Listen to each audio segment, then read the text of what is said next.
Hello friends, welcome again on Rahul classes. हमने अपनी पिछली वीडियो में कैश फ्लो स्टेटमेंट का इन्वेस्टिंग एंड फाइनेंसिंग का फॉर्मेट एंड मीनिंग कंप्लीट किया था। आज की वीडियो में हम ऑपरेटिंग एक्टिविटी के बारे में पूरा डिस्कस करेंगे।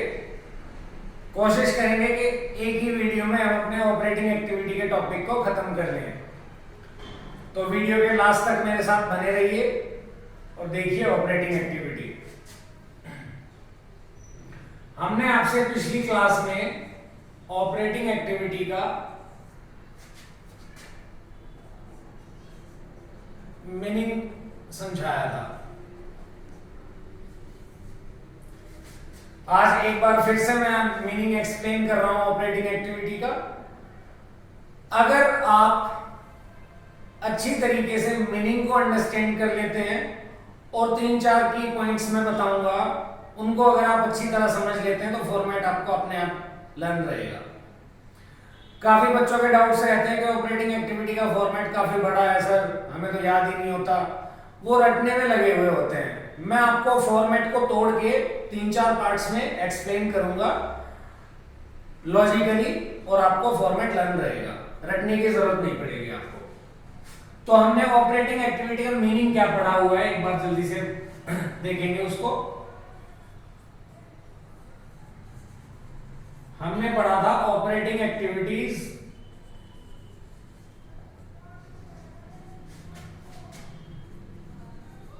आर द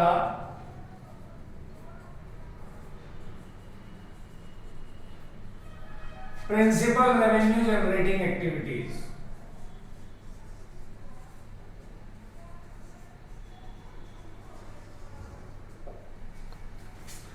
उसके बाद था and the activities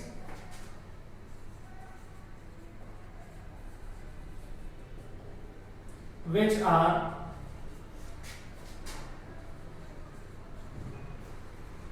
neither investing nor financing are also called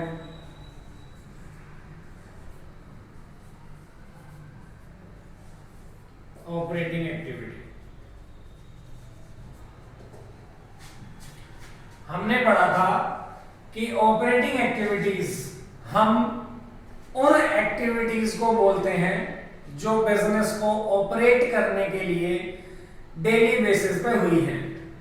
examples दिए थे हमने कि सपोज आपने सामान बेचा है, खरीदा है, cash purchases, cash sales, debtor से पैसा रिसीव किया है आपने, या क्रेडिटर को पे किया है आपने, रेंट पे किया है, एम्प्लॉय से सैलरी पे की है।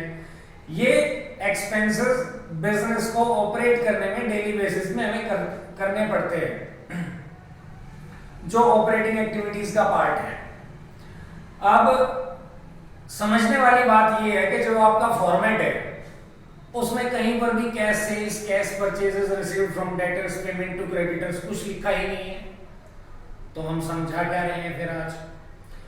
ऑपरेटिंग एक्टिविटीज के दो मेथड्स हैं, direct methods and indirect method. जो आपका सिलेबस में रहता है स्कूल के 12th स्टैंडर्ड के हिसाब से, वो इनडायरेक्ट मेथड पढ़ना पड़ता है हमें, जिसका आज हम जिक्र करेंगे पूरा।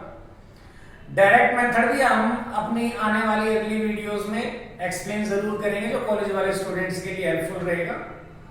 आज इनडायरेक्ट मेथड से पढ़ेंगे। अब इनडायरेक्ट मेथड में रहेगा क्या? इनडायरेक्ट मेथड के अंदर आपका स्टार्टिंग पॉइंट प्रॉफिट रहा करेगा। क्वेश्चन आपको फर्म के या कंपनी के कहें कि प्रॉफिट पे लाके खड़ा कर देगा आपको। वो प्रॉफिट एक अकाउंटिंग प्रॉफिट होता है जो आपका पीएनएल बना के आया है। हमें उस अकाउंटिंग प्रॉफिट को कैश प्रॉफिट तक लेके जाना है। अभी आपको समझ में आ जाएगा थोड़ी देर बाद कि अकाउंटिंग प्रॉफिट क्या होता है, कैश प्रॉफिट क्या होता है, हम क्या करने वाले हैं। एक बार मीनिंग को साथ साथ जल्दी से कर लेते हैं। तो हमने पढ़ा कि ऑपरेटिंग एक्टिविटीज वो एक्टिविटीज होती हैं जो बिजनेस को ऑपरेट करने में डेली बेसिस पे करनी पड़ती हैं। उसके बाद हमने यहां से और पढ़ा था। And the activities which are neither investing not financing are also called operating activity. ऐसी भी कुछ एक्टिविटीज होती हैं जो ना तो इन्वेस्टिंग एक्टिविटीज है ना फाइनेंसिंग एक्टिविटीज है वो ऑपरेटिंग एक्टिविटी भी नहीं, बट कोई ना कोई ऐसी ट्रांजैक्शन जिसकी वजह से कैश का इनफ्लो या आउटफ्लो तो हुआ है। तो अगर कैश का इनफ्लो या आउटफ्लो हुआ है तो कहीं ना कहीं तो वो आनी चाहिए, इसलिए उसे हम ऑपरेटिंग एक्टिविटी का पार्ट बना देंगे। आगे देखिए, मीनिंग हमने एक्सप्लेन कर लिया जो हमने अपनी फर्स्ट वीडियो में भी बताया था। आज फिर से आपको रिवाइज कराया। आई होप आपको और अच्छे से क्लियर हो गया होगा। अब मैं एक्सप्लेन कर रहा हूं आपको अकाउंटिंग प्रॉफिट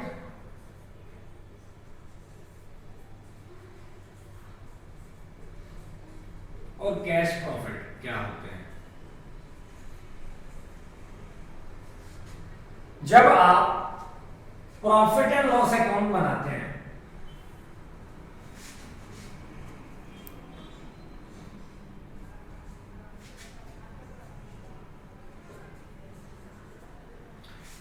अभी तो स्टेटमेंट ऑफ P&L बनने लग गया है जिसमें डेबिट क्रेडिट साइड नहीं है, हम पुराने वाला बना रहे हैं समझाने के पर्पज से बस। लेट आपने कुछ सेल्स करी होंगी, कुछ परचेजेस भी हुई होंगी। अगर 5 लाख रुपीस का सामान आपने सेल किया है,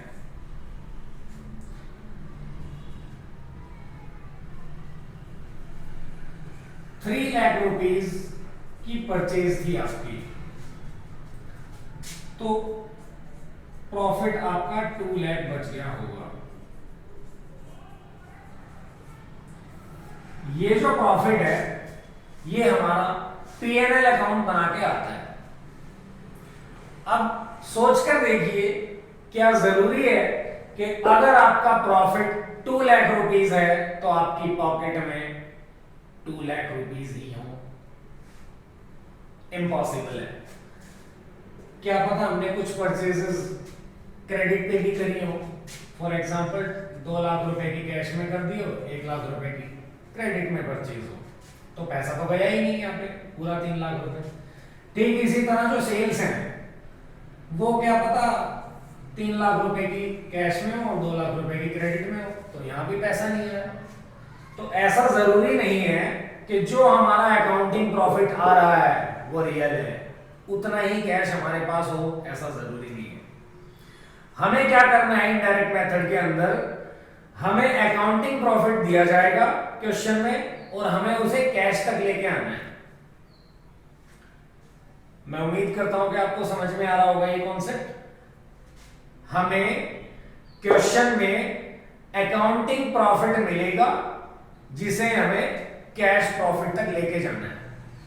कैसे लेके जाएंगे वो समझेंगे अभी हम, फॉर्मेट में वही सारी चीजें हैं। तो मैंने ये अकाउंटिंग प्रॉफिट और कैश प्रॉफिट आपको बताया कि क्या होता है। अब हम कुछ एक्सपेंसेस या इनकम्स के बारे में भी जानेंगे। एक्सपेंसेस और इनकम्स दोनों ही ऑपरेटिंग नेचर के भी हो सकते हैं और नॉन ऑपरेटिंग नेचर के भी हो सकते हैं।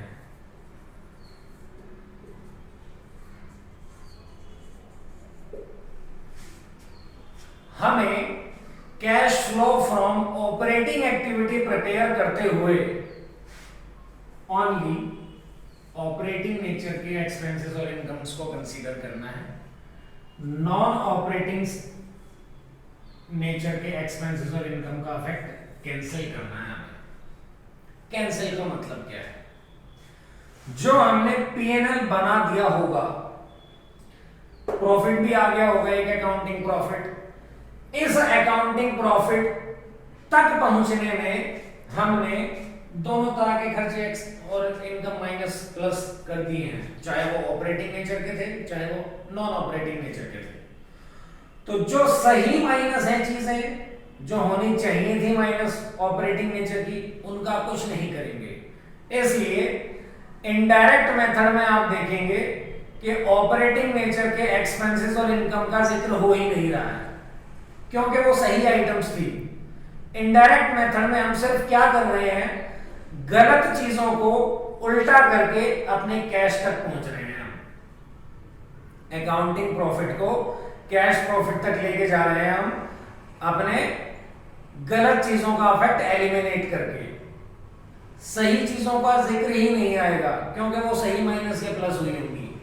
जैसे रेंट पेड एक ऑपरेटिंग एक्सपेंस है, सैलरी पेड एक ऑपरेटिंग एक्सपेंस है, जो इस प्रॉफिट को कैलकुलेट करने में माइनस हुआ होगा, वो सही माइनस हुआ है, इसलिए उसको वापस ऐड नहीं करना है। इसलिए पूरे ऑपरेटिंग एक्टिविटी के फॉर्मेट में कहीं भी आपको सैलरी पेड या रेंट पेड ऐड लेस में कहीं नहीं दिखेगा, क्योंकि वो सही वाली आइटम थी। हमें सिर्फ जो गलत हुआ है उसे उल्टा करना है, ताकि हम ऑपरेटिंग नेचर के कैश पे पहुंच सकें।